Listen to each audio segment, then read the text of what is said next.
So welcome to the channel. इसमें again second video है जिसमें पीएचडी रिलेटेड करियर जो क्वेश्चंस हैं उनका मैं जवाब दूंगा। एंड ये सारे क्वेश्चन काफ़ी कॉमन रहता है, तो बहुत सारी इन्फॉर्मेशन आपको इससे मिल जाएगी। रिसेंटली मैंने अपनी वीडियो शेयर किया था कि मैं एकेडमिक रिसर्च पोस्टडॉक और ये सब एकेडमी यूनिवर्सिटी वाले रिसर्च से मूव करके इंडस्ट्री में आया। क्यों मूव किया, या एकेडमिक में क्या प्रॉब्लम है, इंडस्ट्री में क्या बेनिफिट है, या इंडस्ट्री में क्या है। मैं दोबारा बोलना चाह रहा हूँ कि कोई भी जॉब अच्छी और बुरी नहीं है। आपकी जहाँ पे ग्रोथ है, आप जहाँ एंजॉय करें, दैट इज़ बेटर। उसमें एक चीज़ है कि एकेडमिक में सैलरी कम मिलती है, तो उस पर उनका क्वेश्चन है, इंडियन अब्रॉड डायरी करके इनका नाम है, कि अगर किसी को टेन्योर ट्रैक पोजीशन मिल जाती है, सैलरी भी इंडस्ट्री से ज़्यादा है और फ्रीडम भी इंडस्ट्री से ज़्यादा है, तो वो कैसा रहेगा। मेरा ओपिनियन सोच रहे हैं। एकेडमिक में इंडस्ट्री से ज़्यादा सैलरी मिलना, इंडस्ट्री से ज़्यादा फ्रीडम मिलना और हर एक चीज़ मिलना थोड़ा सा अनरियलिस्टिक ड्रीम है, ठीक है। ऑनेस्टली बता रहा हूँ। बट अगर ये सब ट्रू है, सब कुछ सही है, डेफिनेटली एकेडमिक जॉब का काफ़ी रेपुटेशन है, पर्सनल सेटिस्फेक्शन है, सब कुछ है। मैं इसमें कोई डाउट नहीं है, क्योंकि वहाँ अपना बास है, अपना चीज़ डेवलप कर रहे हैं सब कुछ, और कुछ ऐसी चीज़ डेवलप कर दी है जिसका डायरेक्ट इंडस्ट्री में एप्लीकेशन है। आप किसी भी इंडस्ट्री को बहुत पैसे में सेल भी कर सकते हैं। इंडिया से आशुतोष पूछ रहे हैं कि अगर कोई ह्यूमैनिटी सब्जेक्ट में पीएचडी किया है और वो यूएसए पोस्टडॉक करना चाह रहा है, और पोस्टडॉक में जैसा कि बताया था कि सैलरी वगैरह कम होती है, तो उसके लिए क्या ऑप्शन है, या जो साइंस में जैसे है सैलरी वगैरह, ह्यूमैनिटी पोस्टडॉक में वैसे रहता है। पोस्टडॉक की सैलरी बता दूं हर जगह बराबर रहती है। पोस्टडॉक की सैलरी, पोस्टडॉक वो ट्रेनिंग है, तो आपको एज ए जॉब की तरह उसमें एक्सपेक्ट करो कि बहुत सैलरी मिलेगी और वो हर साल बहुत ग्रोथ होगा, तो फॉरगेट अबाउट इट।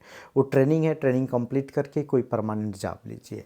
और ह्यूमैनिटी में भी किस एरिया में आप काम कर रहे हैं, बहुत सारे जो इंटरनेशनल एनजीओ हैं उस तरह के पीएचडी पोस्टडॉक को अपने ऑर्गेनाइजेशन में रखती हैं, उस तरह की जॉब आप ले सकते हैं। तो आपको देखना है कि किस एरिया में मैं काम कर रहा हूँ और किस एरिया में मेरा स्कोप है, कैरियर स्कोप। यहाँ पे हर एक एरिया में जो हम लोग एमएड बीएड बोलते हैं ना, वो भी यहाँ पे इतना एडवांस है कि सारी कंपनीज़ में उसका यूज होता है। जैसे एक लड़की से हार्वर्ड में मिला था, उसकी स्टोरी अभी डालने वाला हूँ। तो उसने मास्टर इन एजुकेशन, मतलब जो एमएड होता है, उसने किया है। अब उसका स्कोप कहाँ है। जैसे कोई किसी भी कॉरपोरेट सेक्टर में किसी एम्प्लॉय को टीच करना है, कोई न्यू स्किल टीच करना है, या उनमें कोई चीज़ नई सिखानी है, तो कौन सा बेस्ट वे होगा टीचिंग का। और कोई भी नई पॉलिसी इम्प्लीमेंट करनी है तो कैसे बेस्ट वे होगा इम्प्लीमेंट करने का, ये सारे एमएड वाले लोग काम करेंगे। वो प्राइवेट सेक्टर में भी यूज है, या कोई कंपनी है जो टॉयज़ बना रही है बच्चों के लर्निंग के लिए, उस टॉयज़ की डिज़ाइन कैसी होनी चाहिए, कलर कैसा होना चाहिए, उसमें मैसेज क्या जाना चाहिए, कैसे डिज़ाइन होना चाहिए, वो सारे एमएड वाले लोग, जो लड़के हैं जो एजुकेशन में स्पेशलाइज्ड हैं, वो सब कंपनीज में भी काम करते हैं। तो हर एक चीज़ का स्कोप है, बट आपको फाइंड आउट करना है कि आपके एरिया में कहाँ स्कोप है। पूजा सिंह बीएचयू से सर्जिकल ऑन्कोलॉजी में पीएचडी कर रही हैं, बट इनका जो मास्टर है, बैचलर है, बायोटेक्नोलॉजी से है। तो कोई भी पर्सन, आप सर्जिकल ऑन्कोलॉजी में रिसर्च कर रहे हैं, आप क्लिनिकल प्रैक्टिस में नहीं हैं, बट कोई भी इस तरह कर सकता है रिसर्च। तो ये सब का स्कोप अच्छा है, बट इनको इंडस्ट्री में काम करना है। डेफिनेटली आप सर्जिकल ऑन्कोलॉजी में हैं तो आप किसी भी फार्मास्यूटिकल कंपनी में भी जा सकते हैं। ज़रूरी नहीं है कि सर्जिकल ऑन्कोलॉजी में हमने पीएचडी किया है तो उसी एरिया में ही रहना है। बहुत सारी जो जो कैंसर डेवलपमेंट में काम करती हैं, वैक्सीन डेवलपमेंट में काम करती हैं, जो इम्यूनोलॉजी में काम करती हैं कंपनी, जो काफ़ी आजकल पॉपुलर है, एंटीवायरल जो थेरेपी है, ट्यूमर थेरेपी है, ये सब है, जीनिक्स थेरेपी है, ये सब एरिया में आप काम कर सकते हो इंडस्ट्री में। कैसे अप्लाई करते हैं, ऑलरेडी मैंने बहुत सारे वीडियो बनाया है। एंड स्पेशली अगर इंडिया से हैं, आप अप्लाई करना चाहते हैं यहाँ पे इंडस्ट्री में, तो थोड़ा मुश्किल हो जाता है। तो बेस्ट वे है कि आप यहाँ पोस्टडॉक करने के लिए आ जाइए, 1-2 साल आप टाइम स्पेंड कीजिए पोस्टडॉक में, और बहुत टारगेटेड रहिए, इंडस्ट्री टारगेट कीजिए and move to industry.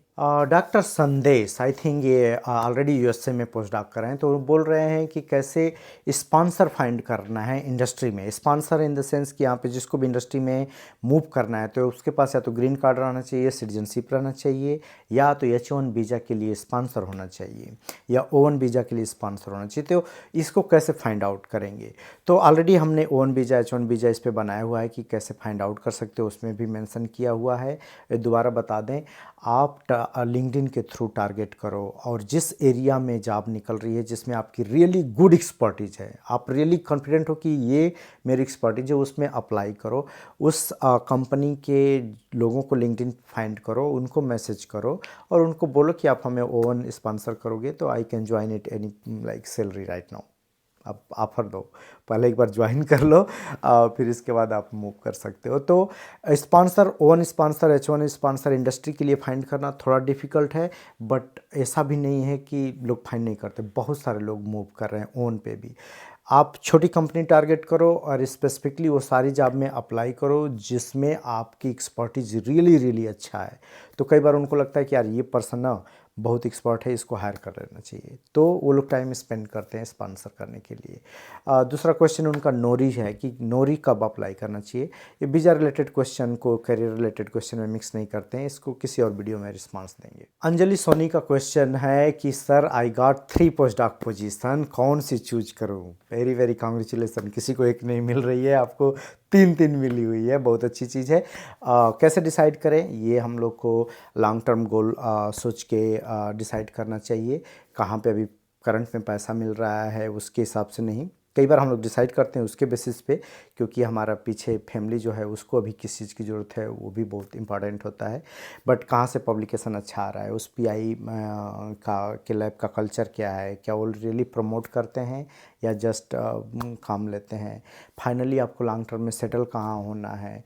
So I think I can make a separate video on how to choose a better post doc lab, so जो लॉन्ग टर्म में फ़ायदा करेगी। तो जैसे मेरा कन्फ्यूजन हुआ था तो मैंने इसी से ही चूज किया कि रही जहाँ पे पब्लिकेशन अच्छा आ रहा है, अच्छा इम्पैक्ट है, जिस एरिया में मेरा इंटरेस्ट है, इन सपोर्टिव लैब है। तो वैसे प्लेस पे आप जाके और इनकरेज रहते हो, अच्छे से काम करते हो, मोटिवेटेड रहते हो। एंड ये भी देखना होता है कि लॉन्ग टर्म में आप कहाँ सेटल होना चाह रहे हैं। कोई अगर US में सेटल होना चाहता है और उसको पोस्ट डॉक यूरोप और US में मिला है तो डेफिनेटली वो US की तरफ मूव करेगा। तो अपना लॉन्ग टर्म गोल के हिसाब से आप डिसाइड कीजिए। सुषमा फ्रॉम UP, इनका क्वेश्चन है कि क्या PhD के लिए कोई एग्ज़ाम क्वालिफाई करना पड़ता है यहाँ पे। PhD के लिए हम लोग को GRE या TOEFL का एग्ज़ाम देना पड़ता है, स्पेशली US में GRE ज़्यादा चलता है। तो ये GRE में English speaking, listening, writing, mathematics बहुत चीज़ें रहती है। तो आप GRE का स्कोर लेके आप कहीं भी अप्लाई कर सकते हैं। जैसे इंडिया में JRF और SRF ये सब पोजीशन होती है, नेट JRF, वैसा यहाँ पे ऐसा कुछ नहीं है। जिसका थोड़ा सा रिसर्च बैकग्राउंड इंडिया में रहता है कि मास्टर के बाद कहीं पे किसी लैब में रिसर्च वगैरह किया है, छोटा मोटा एब्स्ट्रैक्ट या पब्लिकेशन है, तो उसकी एडेड वैल्यू हो जाती है PhD में जाने के लिए। सो नेक्स्ट क्वेश्चन है Dhananjay Kumar Singh, I have a regular faculty position in India, do you think quitting job right decision? I want to settle in USA. My lab is ready to support for 3 years right now. I have doubt.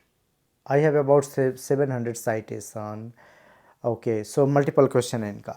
सो ये बहुत personal question है, मैं बता दूं। कोई बोलता है अच्छा आप सेटल होना चाहते हैं USA में, बट आप USA के बारे में पूरी तरह से जानते हैं या नहीं जानते हैं, आपको कोई आइडिया नहीं है। एक मैं एम्स दिल्ली से एक पर्सन आया, उसने सेट करके आया था कि मुझे US जाना है, US में सेटल होना है, अपना इंडिया का सारा प्रॉपर्टी सब कुछ बेच के US आ गए।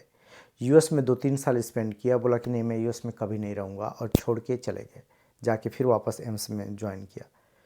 तो ये बहुत सारा फैक्टर होता है, तो आप बहुत सोच समझ के डिसाइड कीजिए। इंडिया में अच्छी जॉब है, अच्छी सैलरी है, फैमिली है, सब कुछ है। जब वो US में आते हैं तो आप डेफिनेटली अगर PhD हैं, आपके पास पब्लिकेशन साइटेशन है, तो ग्रीन कार्ड आपको मिल जाएगा सूनर और लेटर। बट ये सारे स्ट्रगल करने में आपको 4-5 साल लगेगा, और इसके बाद जो आपकी करियर स्कोप है, जिस एरिया में जाना चाहते हैं, जो करना चाहते हैं, वो सब आपको लगता है कि अच्छा है तो डिसाइड कीजिए। क्योंकि कई बार ऐसा भी आपको होगा कि अरे यार मैंने गलती कर दिया।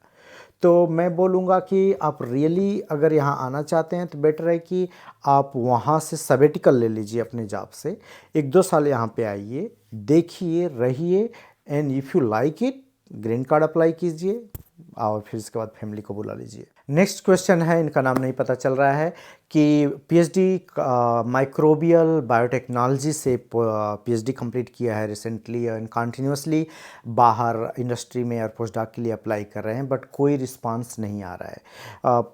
ये बहुत कॉमन है क्योंकि बाहर जो भी पोस्ट डॉक पोजीशन निकलती है उसमें पूरे वर्ल्ड से लोग अप्लाई करते हैं। तो फर्स्ट ऑफ ऑल आपका एप्लीकेशन, सीवी, कवर लेटर, ये सारी अच्छी चीज़ें रहनी चाहिए।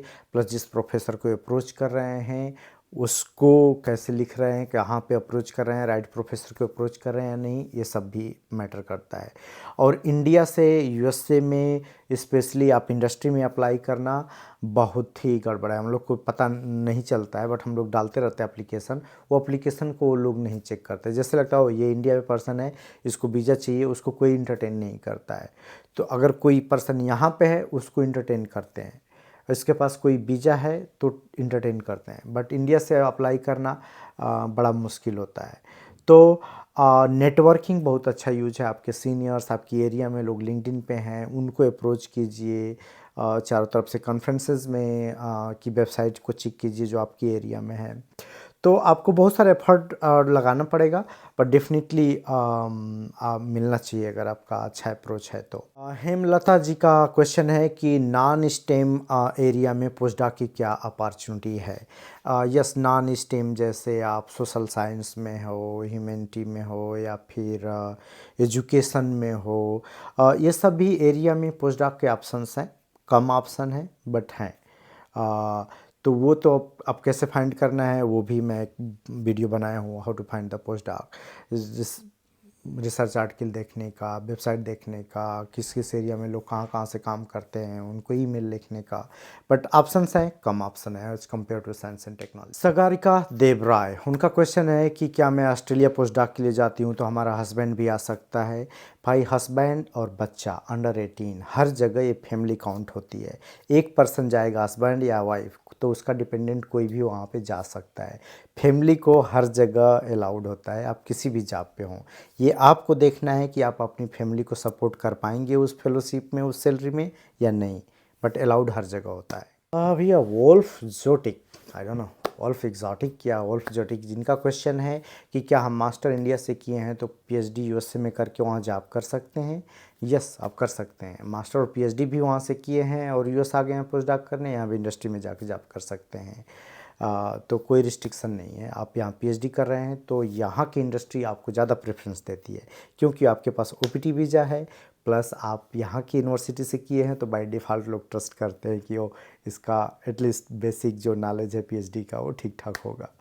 तो अच्छा रहता है। यहाँ से आप पीएचडी किए हो तो आपको इजीली इंडस्ट्री में जॉब मिल जाती है। समर साहू का क्वेश्चन है कि आयसर भोपाल से वो पीएचडी कर रहे हैं, अगर किसी भी कॉलेज में असिस्टेंट प्रोफेसर की जॉब लेना है तो कितना एकेडमिक ग्रेड अच्छा होना चाहिए, कितना हाई इम्पैक्ट पब्लिकेशन होना चाहिए, और इनका प्लान है कि 3 से 4 साल बाहर पोस्ट डॉक करें।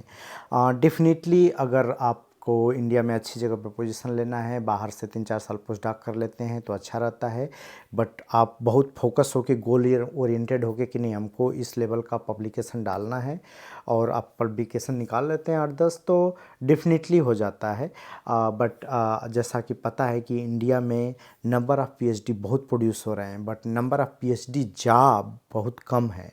तो हर जगह कंपटीशन बहुत ज़्यादा हो गया है, और ऊपर से आप इसको कोई डिनाई नहीं कर सकता। इंडिया में एक असिस्टेंट प्रोफेसर सबकी जॉब लेने के लिए गॉडफादर का होना, बहुत सारी चीज़ें होना भी ना बहुत बहुत इंपॉर्टेंट करता है। बट डेफिनेटली अगर इस तरह अच्छे से प्लान करते हैं कि 3-4 साल पोस्ट डॉक करें तो वैसी लैब टारगेट करें जहाँ पे पब्लिकेशन ज़्यादा फास्ट और ठीक ठाक आता हो। कई बार होता है कि कई लैब होती है पब्लिकेशन अच्छा आता है, वो 5 साल 7 साल में एक पब्लिकेशन आता है, तो कई बार हम लोग एक पब्लिकेशन लेके कुछ नहीं उखाड़ पाते हैं। और 4-4 5-5 इम्पैक्ट वाला आप जिसका 10 पब्लिकेशन है, बहुत सारे केस में वो आगे निकल जाता है। तो आप अच्छे से प्लान कर रहे हैं अभी से तो डेफिनेटली आपको मिल जाएगा। आप उस हिसाब से बनाइए। रही बात एकेडमिक ग्रेड की, तो इंडिया में डेफिनेटली हर जगह का एकेडमिक ग्रेड देखते हैं। हाई स्कूल में क्या है, इंटरमीडिएट क्या है, बीएससी में क्या है, एमएससी में क्या है, 4 फर्स्ट क्लास है या नहीं है, मल्टीपल देखते हैं। बट डेफिनेटली पीएचडी का सबसे ज़्यादा इम्पैक्ट रहेगा आपका प्रेजेंटेशन का, स्किल्स का, और ये सब का ज़्यादा रहता है।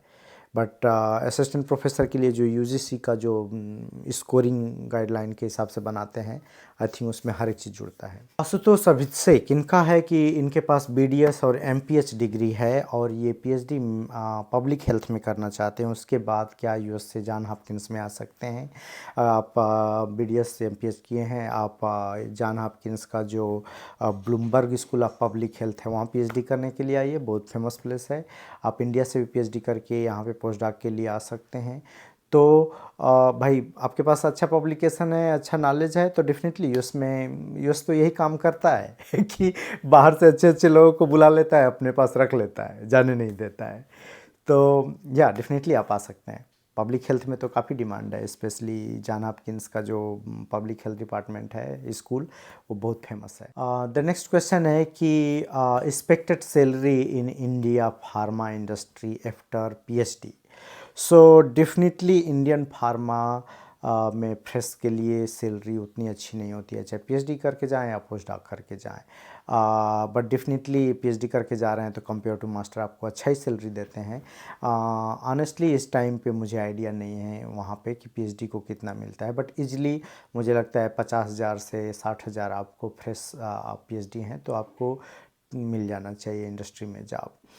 बट इंडस्ट्री में एक बार आप मूव करते हो, घुस जाते हो, एंड देन अपनी स्किल स्वैप करते हो ना, तो वहाँ पे चीज़ें फास्ट मूव करती है। आप जितनी जल्दी आप मूव करना चाहोगे, प्रमोशन चाहिए, और उतना ज़्यादा एफर्ट डालिए, आप मूव करोगे। ये कंपनी में नहीं, कंपनी चेंज कर दूसरी कंपनी में जाइए। तो कंपनी का यही वो है कि ऐसा नहीं है कि आपको 3 साल पे ही प्रमोशन मिलेगा, नहीं, आप ज़्यादा एफर्ट करें, आप बोलो कि हमको साल भर में प्रमोशन चाहिए, नहीं दे रहे हैं, आप नेक्स्ट मूव करो, नेक्स्ट जगह पे मूव करो। आपको अपनी नॉलेज और स्किल्स अच्छी करनी है और उसको अच्छे से सेल करना है, और वो अच्छे से आना भी चाहिए। बीरेंद्र कुमार वर्मा बोल रहे हैं कि उनका लड़का आईआईएससी से एरोस्पेस में एमटेक करके और पीएचडी कंप्लीट करने वाला है। मीन्स आईआईएससी बेंगलोर में इंटीग्रेटेड पीएचडी भी होती है, तो उनको सलाह देने की कोशिश कीजिए। अरे वीरेंद्र जी, मैं आपको बता दूं, कई बार लड़कों के ऊपर भी ट्रस्ट करना चाहिए। लड़का आपका ऑलरेडी बहुत टॉप जगह से है, तो उसको कहीं ना कहीं अच्छी पोजीशन मिल जाएगी। और आईएससी वगैरह, आईआईटीज वगैरह बड़े जगह का ऐसा कल्चर ही है ना कि वहाँ से लड़के निकल के कुछ ठीक ठाक कर लेते हैं, उनको बताने की ज़रूरत नहीं होती है। हालांकि हमारे पापा भी ऐसे ही थे, मैं बीएचयू में था तो ट्रस्ट ही नहीं करते थे, वो खोज के लाते थे कहीं से, अच्छा यहाँ 1,500 महीने की नौकरी मिली है, करोगे? मैं बोलता था 1,500 महीने आपका हॉस्टल का खर्चा दे रहे हैं 1,500 की मैं नौकरी करने जाऊँ? तो आप ट्रस्ट कीजिए, बहुत अच्छी जगह से है। अगर उनको कोई पर्सनल क्वेश्चन है तो हमारा ईमेल यूट्यूब पे है, आप वहाँ से बोल सकते हैं, वो हमको डायरेक्टली ईमेल कर सकते हैं, मैं गाइड कर सकता हूँ। सचिन काम्बले का क्वेश्चन है कि उन्होंने पीएचडी इन बायोडाइवर्सिटी ऑफ ओडोनेस्ट। ओडोनेट क्या होता है आई don't no, but definitely biodiversity अभी एनिमल्स का है या प्लांट्स का है। अगर प्लांट्स का है तो डेफिनेटली एग्रीकल्चर में, और पोस्टडॉक डेफिनेटली हर एक एरिया में यहाँ पे है, चाहे एग्रीकल्चर से रिलेटेड है, चाहे फूड इंडस्ट्री से है, फार्मा इंडस्ट्री से है, मेडिकल रिसर्च से है, कंप्यूटर रिसर्च से है, हर मार्केटिंग रिसर्च से, हर एक एरिया में यहाँ पे पीएचडी इन पोस्टडॉक का ऑप्शंस है। तो डेफिनेटली आप फाइंड करो, आप नहीं पता चल रहा है कि यहाँ पे है या नहीं है, तो आप पबमेड से फाइंड करो कि आपकी एरिया में जिसमें पीएचडी किए हैं उसमें कितने लोग यूएस में रिसर्च कर रहे हैं। आप फिल्टर करो, कीवर्ड डालो, लोकेशन डालो पबमेड में, गूगल स्कॉलर पे आप फिल्टर करो, अपने आप दिखाएगा कितने लोग इस एरिया में काम करते हैं। ये क्वेश्चन बहुत कॉमन आ रहा है। अभी नेक्स्ट क्वेश्चन सेल का है कि उन्होंने पोस्ट डॉक किया है सोशल वर्क में इंडिया से, बट यूएसए में पोस्ट डॉक करना चाहती हैं या चाहते हैं, हाँ सॉरी। और क्या इसके लिए जीआरई, टोफेल, आईएलटीएस का एग्ज़ाम क्वालिफाई करना पड़ता है? अगर आप पीएचडी हैं तो ये सारी इंग्लिश के एग्ज़ाम क्वालिफाई नहीं करने पड़ते हैं। जो नेक्स्ट कॉमन क्वेश्चन आ रहा है कि कैसे अप्लाई करें पोस्ट डॉक के लिए, तो इस पे ऑलरेडी मैं वीडियो बना चुका हूँ, एंड आई थिंक मुझे दोबारा और डिटेल में वीडियो बनाना चाहिए। और ये आपको फाइंड करना है, अगर आप पीएचडी हैं तो आप फाइंड कर सकते हैं कि हमारी एरिया में वर्ल्ड में लोग कहाँ कहाँ रिसर्च करते हैं।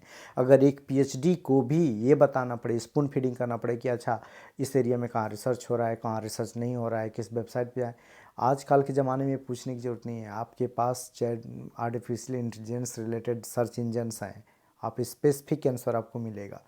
तो आप इसमें वो कीजिए, मैं एक डिटेल जेनरिक वीडियो बनाऊंगा कि how to apply and find a post doc. Already मैं 1-2 वीडियो बना चुका हूँ, चैनल पे आप देख सकते हैं। आई होप ये वीडियो आपको हेल्पफुल रही होगी एंड काफ़ी लोगों को इससे इस क्वेश्चन से जवाब भी मिल गया होगा। एंड फिर मिलते हैं नेक्स्ट वीडियो में। Thank you very much for watching. See you in the next video.